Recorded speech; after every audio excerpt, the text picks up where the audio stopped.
Welcome to జనం మాట. నేను మీ చంద్ర. రాష్ట్రంలో ఎగ్జిట్ పోల్స్ గురించి రాష్ట్ర వ్యాప్తంగా పెద్ద ఎత్తున ఎదురు చూస్తున్నారు. ఎందుకంటే 2024 ఎన్నికల్లో ఎవరు సీఎం కాబోతున్నారో, తన పదవిని మళ్ళా కాపాడుకొని జగన్మోహన్ రెడ్డి గారు సీఎం కాబోతున్నారో, లేదంటే 2014లో సీఎం అయిన చంద్రబాబు నాయుడు గారు మళ్ళీ సీఎం కాబోతున్నారు. ఎగ్జిట్ పోల్స్ ఏం చెప్పాను అందరూ వెయ్యి కళ్ళతో ఎదురు చూస్తున్నారు. ఇదే నేపథ్యంలో చాణక్య ఎగ్జిట్ పోల్స్ వాళ్ళు ఖచ్చితంగా మళ్ళీ జగన్మోహన్ రెడ్డి గారు అధికారంలోకి వస్తున్నారని చెప్పేసి తేల్తెల్లం చేశారు. 110 సీట్ల నుంచి 120 సీట్లతో జగన్మోహన్ రెడ్డి గారు అధికారంలోకి వస్తున్నారు. 55 నుంచి 65 సీట్లకు మాత్రమే టీడీపీ జనసేన బీజేపీ కూటమి పరిమితం కాబోతున్నాయని చెప్పేసి చాణక్య ఎగ్జిట్ పోల్స్ వాళ్ళు సర్వే చేశారు. అయితే వీళ్ళు సర్వే 2019 ఎన్నికల్లో కావచ్చు, 2014 ఎన్నికల్లో కావచ్చు, లేదంటే తెలంగాణలో జరిగిన 2018 ఎన్నికల్లో కావచ్చు, 2023 ఎన్నికల్లో కావచ్చు, ఖచ్చితంగా వీళ్ళు చెప్పినట్లనే ఫలితాలు వచ్చాయి. ఇదే నేపథ్యంలో ఖచ్చితంగా 2024 ఎన్నికల్లో కూడా జగన్మోహన్ రెడ్డి గారు మళ్ళీ ఒకసారి ముఖ్యమంత్రి కాబోతున్నారని చెప్పారు. అయితే 2019లో వచ్చిన సీట్లు అయితే ఖచ్చితంగా వైఎస్ఆర్ కాంగ్రెస్ పార్టీకి రావు, కానీ జగన్మోహన్ రెడ్డి గారు అయితే మళ్ళీ ఖచ్చితంగా అధికారంలోకి వస్తున్నారని చెప్తుంది చాణక్య ఎగ్జిట్ పోల్స్ వాళ్ళు. ఖచ్చితంగా వైఎస్ఆర్ కాంగ్రెస్ పార్టీ అధికారంలోకి వస్తుంది. అయితే ఖచ్చితంగా వైఎస్ఆర్ కాంగ్రెస్ పార్టీకి ఎన్ని సీట్లు వస్తాయంటే 110 నుంచి 120 సీట్లు.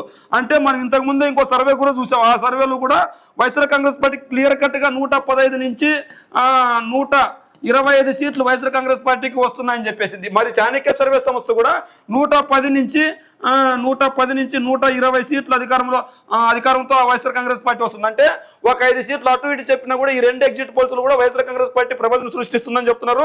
మరి దీంతో పెద్ద ఎత్తున వైఎస్ఆర్ కాంగ్రెస్ పార్టీ కార్యకర్తలు కూడా ఆనందంతో ఉన్నారు. ఎందుకంటే ఖచ్చితంగా ఎగ్జిట్ పోల్స్ ఇప్పటి వరకు ఆ ప్రాపకాండ పెద్ద ఎత్తున జరిగింది. ఎందుకంటే కూటమి అధికారంలోకి వస్తుందని చెప్పేసి పెద్ద ఎత్తున ప్రచారం జరుగుతుంది బయట. మరి ఈ నేపథ్యంలో వైఎస్ఆర్ కాంగ్రెస్ పార్టీ నాయకులు అయితే బాగా ధీమాగా ఉన్నారు. మళ్ళీ మేము అధికారంలోకి వస్తున్నాము, ఎటువంటి డోకా లేదు మాకు, ఎటువంటి ఇబ్బంది లేదు మాకు అని చెప్పేసి ముఖ్యమంత్రి గారు చెప్పడం జరిగింది. లేదంటే ప్రధాన కార్యదర్శి కావచ్చు, లేదంటే విజయసాయి రెడ్డి గారు కావచ్చు, లేదంటే పెద్దిరెడ్డి రామచంద్ర రెడ్డి గారు కావచ్చు, లేదంటే బొత్స సత్యనారాయణ కావచ్చు, లేదంటే వైవి సుబ్బారెడ్డి కావచ్చు, ఇలా ప్రధానమైన నాయకులంతా కలిసి ఖచ్చితంగా మేము అధికారంలోకి వస్తున్నాం, దానిలో అందులో భాగంగానే మేము వైజాగ్ లో ఏర్పాట్లు చేసుకుంటున్నాము, అందులో భాగంగానే అని వైజాగ్ లో ప్రమాణ స్వీకారం ఉంటుందని ఇప్పటికే పెద్ద ఎత్తున ప్రచారం చేసింది వైఎస్ఆర్సీపీ నాయకులు. అయితే పెద్ద ఎత్తున కింద స్థాయిలో కార్యకర్తలను డీలాపరచడానికి ఖచ్చితంగా వాళ్ళ మాటలు నమ్మకండి, ఇదంతా బోగస్ అని చెప్పేసి టీడీపీ వాళ్ళు కూడా చెప్పారు. అయితే ఈ ఎగ్జిట్ పోల్స్ గురించి ఎదురు చూసిన వైఎస్ఆర్సీపీ నాయకులు, వైఎస్ఆర్సీపీ కార్యకర్తలకి ఇది బాగా ఊరటను కలిగించింది. అయితే టీడీపీ జనసేన బీజేపీ వాళ్ళు ఏం చెప్పుకొస్తారంటే ఖచ్చితంగా ఇదంతా బోగస్, వీటిని కూడా కొనుగోలు చేసి మ్యానిపులేటింగ్ చేసిన పరిస్థితులు ఉన్నాయని చెప్పుకొచ్చే అవకాశం ఉంది ఖచ్చితంగా. మరి ఖచ్చితంగా 2014, 2019 ఎన్నికల్లో నిజమైన ఈ ఎగ్జిట్ పోల్స్ మరి 2024లో ఎందుకు నిజం కావని చెప్పేసి వైఎస్ఆర్సీపీ నాయకులు కూడా చెప్తున్నారు. ఎందుకంటే జెండా మోసిన కార్యకర్తలు మా దగ్గర ఉన్నారు, జెండా మోసిన కార్యకర్తలు మా దగ్గర ఉన్నారు. అదే మీ దగ్గరకు వచ్చేసరికి ఏ జెండా మోయాలో తెలియని కార్యకర్తలు మీ దగ్గర ఉన్నారు.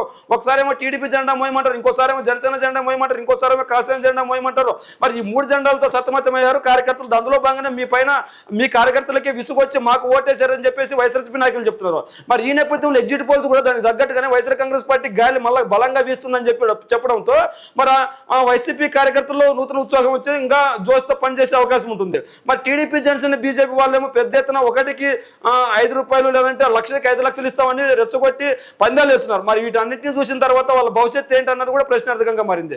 అయితే ఏదేమైనప్పటికీ రాష్ట్రంలో జరిగిన ఎన్నికల్లో అయితే ఖచ్చితంగా వైఎస్ఆర్ కాంగ్రెస్ పార్టీ మళ్ళీ అధికారంలోకి వస్తుందని ఈ ఎగ్జిట్ పోల్స్ రూపంలో మళ్ళా తేల్తెల్లం అయిపోయింది. చాణక్య ఎగ్జిట్ పోల్స్ లో ఖచ్చితంగా వైఎస్ఆర్ కాంగ్రెస్ పార్టీకి 110 నుంచి 120 సీట్లు వస్తాయని చెప్పేసింది.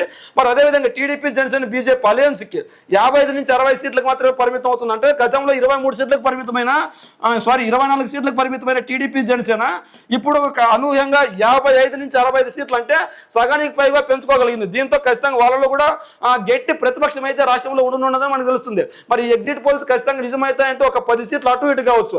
అంటే 110 సీట్లని చాణక్య వాళ్ళు చెప్పినట్లు 10 సీట్లు కనుక ఇంకా 10 సీట్లు కోల్పోయినా కూడా 100 సీట్లు అయితే వైఎస్ఆర్ కాంగ్రెస్ పార్టీ ఖచ్చితంగా వచ్చే వెసులుబాటు అయితే ఉంది. మరి 100 సీట్లు వచ్చినా కూడా ఏపీలో మళ్ళీ ముఖ్యమంత్రిగా జగన్మోహన్ రెడ్డి గారు ప్రమాణ స్వీకారం చేయడం ఖాయంగా మనకు తెలుస్తుంది. మరి ఎగ్జిట్ పోల్స్ గురించి మీరేమనుకుంటున్నారో మీ కామెంట్ రూపంలో తెలియజేయండి.